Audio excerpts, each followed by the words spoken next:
हामी चाहिँ यहाँनिर दशैंको गीतको सुटमा तयार भएको टिम छौं है। दशैंको गन्धर्व गीत निकालेका छौं हामीले गन्धर्व प्याटर्नको। त्यसमा चाहिँ हाम्रो प्रमुख भूमिकामा हुनुहुन्छ आमा रश्मि भट्ट, जो चाहिँ एकदमै अग्रज यो क्षेत्रको है। आमालाई थोरै सोधिहालौँ है त।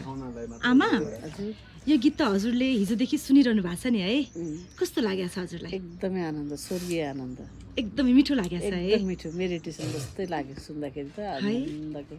भनेपछि त हाम्रो दर्शक श्रोताहरूले पनि धेरै मन पराउनुहुन्छ होला। अवश्य है, यत्रो वर्षदेखि काम गर्दै आउनुभएको हाम्रो आमालाई पनि उत्कृष्ट लागेको गीत। अब सोधौँ है त, पहिला सर्जकलाई सोधौँ, सर्जकले चाहिँ के सोचेर बनाउनु भएछ त? सर्जकज्यू, यो हजुरले जुन बनाउनु भएको गीत छ, यो चाहिँ के सोचेर यस्तो शब्दहरू फुर्यो होला कि हजुरलाई? अब सोचाइ त्यस्तो होइन, यसो गाउँको परिवेश, गाउँ सुन्ने भएको यही परिवेश। सबै मान्छे विदेश जाने लहरको एयरपोर्टमा हेरेँ, गाउँ हेर्छु, सुन्ने, एयरपोर्ट हेर्छु, खचाखच यस्तै यस्तै चिजहरू समेटेको छु। बाँकी सबै गीतबाटै सुन्नु होला। भनेपछि अहिलेको समाज परिवेश वास्तविकता छ है। अहिलेको गाउँको स्थिति, विदेश जाने लहर, अनि फेरि अहिले तत्कालै चलेको यो आन्दोलनका कुराहरू पनि कहीँ अलिकति आएको छ। Wow, nice. त्यसो भए त झन् धेरै यो मार्मिक छ भन्ने मैले बुझेँ है त।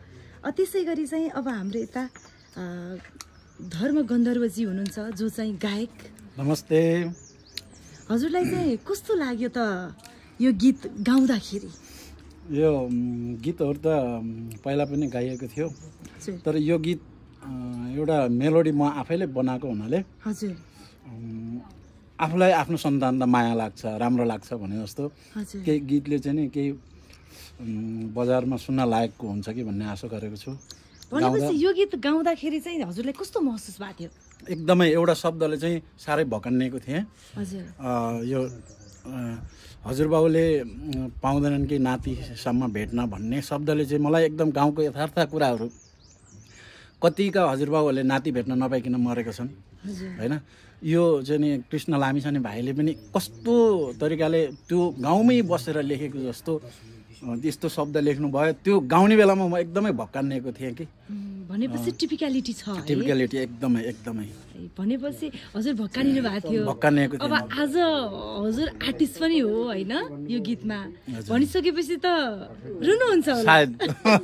झर्छ होला आँसु है। ल, थ्याङ्क यू। हस्, वेलकम। हामी चाहिँ सबैजना यहाँ टिम छौँ। बाँकी चाहिँ गीत अब आएपछि नै हजुरले सुन्नु होला है त।